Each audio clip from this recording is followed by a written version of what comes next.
Selamat datang di channel ini. Duduklah. Malam ini kita akan buka satu buku tua. Di sini kita tidak mencari benar atau salah, tapi kita mencari apa yang disembunyikan dunia. Mari kita mulai sekarang. Bayangkan, ada seorang ratu yang wajahnya dikenal di seluruh dunia. Patungnya ada di museum-museum besar. Kecantikannya jadi standar selama 3000 tahun. Tapi jasadnya tidak pernah ditemukan. Namanya diukir di dinding kuil-kuil megah Mesir kuno. Dipuja layaknya dewi hidup. Berdiri sejajar dengan Firaun. Bahkan dipercaya pernah memerintah sebagai Firaun rahasia. Namun di puncak kejayaannya, ia menghilang begitu saja. Tanpa makam, tanpa pemakaman kerajaan, tanpa jejak yang bisa diikuti, seolah sejarah sendiri yang sengaja menghapusnya. Inilah kisah misterius Nefertiti, ratu tercantik Mesir kuno yang hilang dalam kabut waktu. Sekitar 3.300 tahun yang lalu, Mesir berada di puncak keemasannya. Di tengah kemegahan kuil-kuil megah dan sungai Nil yang mengalirkan kehidupan, lahirlah seorang wanita bernama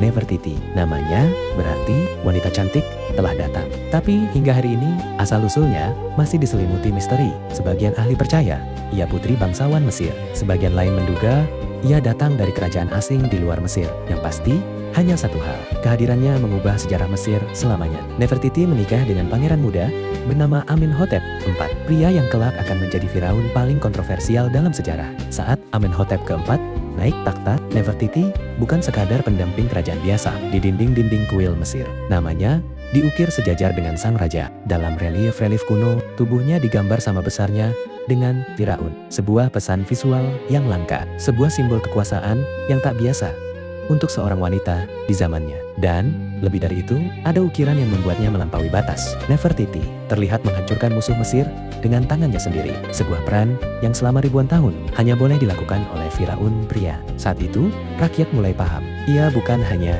ratu, ia adalah penguasa. Lalu, semuanya berubah. Amenhotep keempat menolak para dewa lama Mesir. Ia percaya hanya ada satu dewa sejati, Oten, sang piringan matahari yang memberi hidup pada dunia. Keputusan itu mengguncang seluruh negeri. Kuil-kuil kuno ditutup. Para pendeta kehilangan kekuasaan. Patung-patung dewa dihancurkan dari akarnya. Amenhotep keempat pun mengganti namanya. Ia kini dikenal sebagai Akhenaten, yang berkenan bagi Oten. Dan di sampingnya, Nefertiti juga mengubah namanya menjadi Nefer-Neferuate Nefertiti, cantiknya kecantikan Oten. Bersama, mereka meninggalkan dunia lama, membangun ibu kota baru di tengah gurun sunyi. Sebuah kota megah bernama Akhetaten, yang kini kita kenal sebagai Amarna. Di sana, jauh dari bayang-bayang tradisi, mereka memimpin revolusi agama terbesar yang pernah dilihat Mesir. Di kota Amarna, Nefertiti hidup dalam kemewahan yang tak pernah dilihat Mesir sebelumnya. Istana-istana putih menjulang,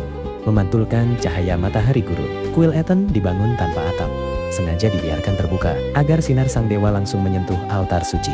Di sana, Nefertiti melahirkan 6 putri bersama Akhenaten. Ia berdiri sebagai pasangan paling berkuasa di Mesir. 2 wajah, 1 tahta, 1 dewa. Tapi di balik kemegahan itu, retakan mulai muncul. Para pendeta Amen yang kehilangan kuasa mendidih dalam kemarahan. Rakyat yang dipaksa meninggalkan dewa lama mulai gelisah. Kerajaan yang dulu bersatu perlahan terpecah dari dalam.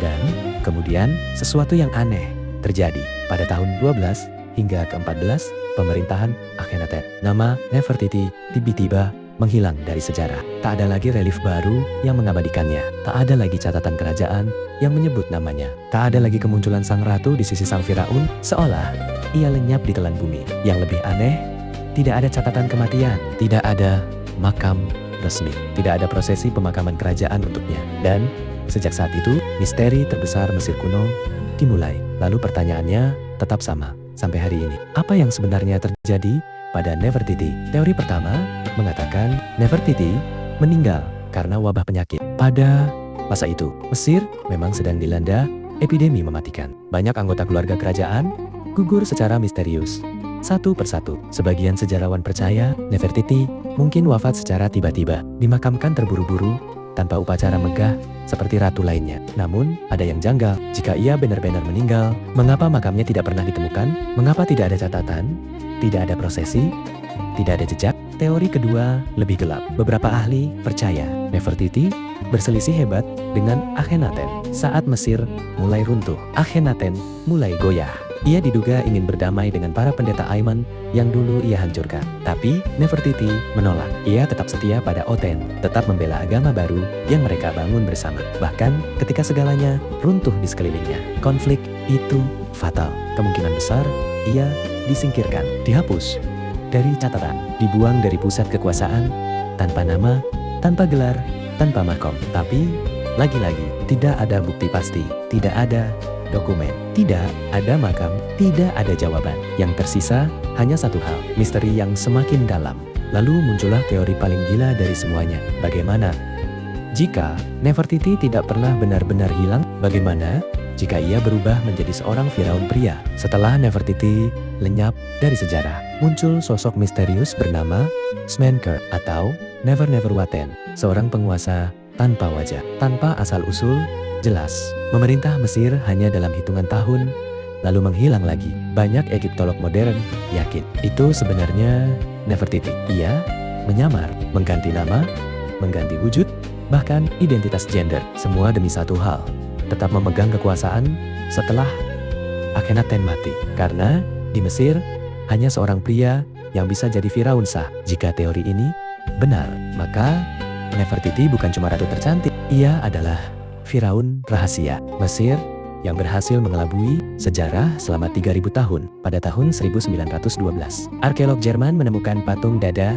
Nefertiti di reruntuhan Amarna. Patung itu terlalu indah untuk diabaikan. Kulitnya halus, matanya hidup, senyumnya tenang. Sampai hari ini, ia dianggap salah satu karya seni paling sempurna dari dunia kuno. Sekarang, patung itu disimpan di Museum Neues, Berlin, dilihat jutaan orang. Tapi ada satu hal aneh, kita menemukan wajahnya, tapi tubuhnya hilang. Sejak saat itu, para arkeolog berburu mengejar bayangan Nefertiti di pasir Mesir. Ada yang bilang makamnya tersembunyi di Amarna, kota yang ia bangun sendiri. Ada yang yakin ia dipindahkan ke lembah para raja, jauh dari musuh-musuhnya. Lalu pada tahun 2015, muncul teori yang bikin dunia terdiam. Arkeolog Nicholas Reeves bilang di balik dinding makam Tutankhamun ada ruang rahasia, ruang milik Nefertiti. Radar pemindaian sempat menunjukkan ruang kosong di balik batu, tapi penelitian berikutnya saling bertentangan. Satu bilang iya, satu bilang tidak. Dan sampai hari ini, makam Nefertiti masih belum ditemukan. Tubuhnya masih hilang, suaranya masih diam. Kota Amarna kini hanya puing, tertimbun pasir, diam, terlupakan. Agama Oten yang pernah ia dirikan punah bersama waktunya, dan jasad Nefertiti masih hilang. Mungkin terbaring di suatu tempat di bawah pasir Mesir yang tak pernah bicara. Namun yang aneh adalah ini, tanpa makam, tanpa jasad, tanpa akhir yang pasti, nama Nefertiti justru tak pernah mati. Wajahnya yang dipahat 3000 tahun lalu masih membuat dunia terdiam hari ini. Tatapannya tak menua, senyumnya tak pudar, dan mungkin di suatu tempat yang belum pernah dijamah manusia, sang ratu yang hilang itu masih menunggu untuk ditemukan, menunggu untuk pulang. Menurut kalian, apa yang sebenarnya terjadi pada Nefertiti? Apakah ia meninggal karena wabah, diasingkan, atau benar-benar menjadi Firaun rahasia Mesir? Tulis teori kalian di kolom komentar. Dan jangan lupa berlangganan untuk kisah misteri sejarah lainnya yang lebih menegangkan.